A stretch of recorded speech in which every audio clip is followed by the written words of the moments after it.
100% job గ్యారంటీతో ISTTM business school admissions open.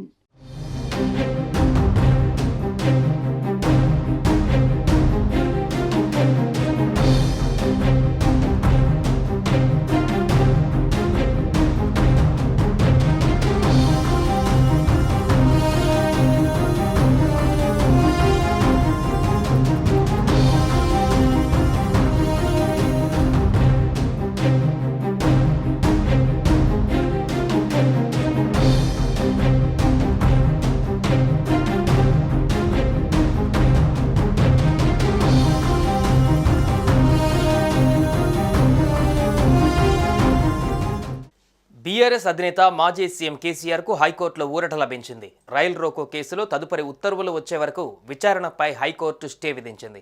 విచారణను వచ్చే నెల 23వ తేదీ వరకు వాయిదా వేసి ప్రభుత్వానికి నోటీసులు జారీ చేసింది.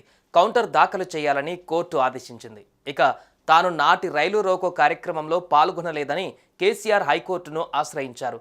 తనపై అక్రమ కేసు పెట్టారని ఆ పిటిషన్లో పేర్కొన్నారు.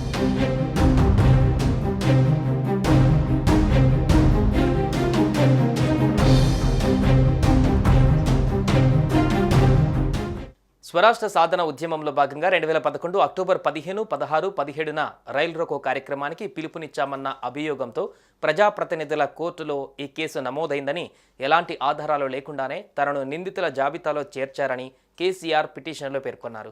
వాస్తవానికి తాను రైలు రోకో కార్యక్రమానికి పిలుపు ఇవ్వలేదని, కొందరు మౌఖికంగా ఇచ్చిన వాంగ్మూలం ఆధారంగా పోలీసులు తనపై తప్పుడు కేసు బనాయించారని తెలిపారు.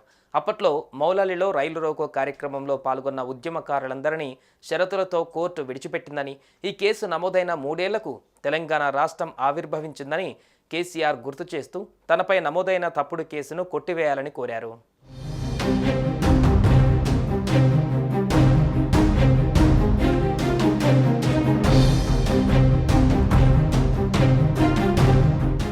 సుమన్ టీవీలో మీ పర్సనల్ అండ్ బిజినెస్ ప్రమోషన్స్ కోసం కింది నెంబర్కి కాంటాక్ట్ చేయండి.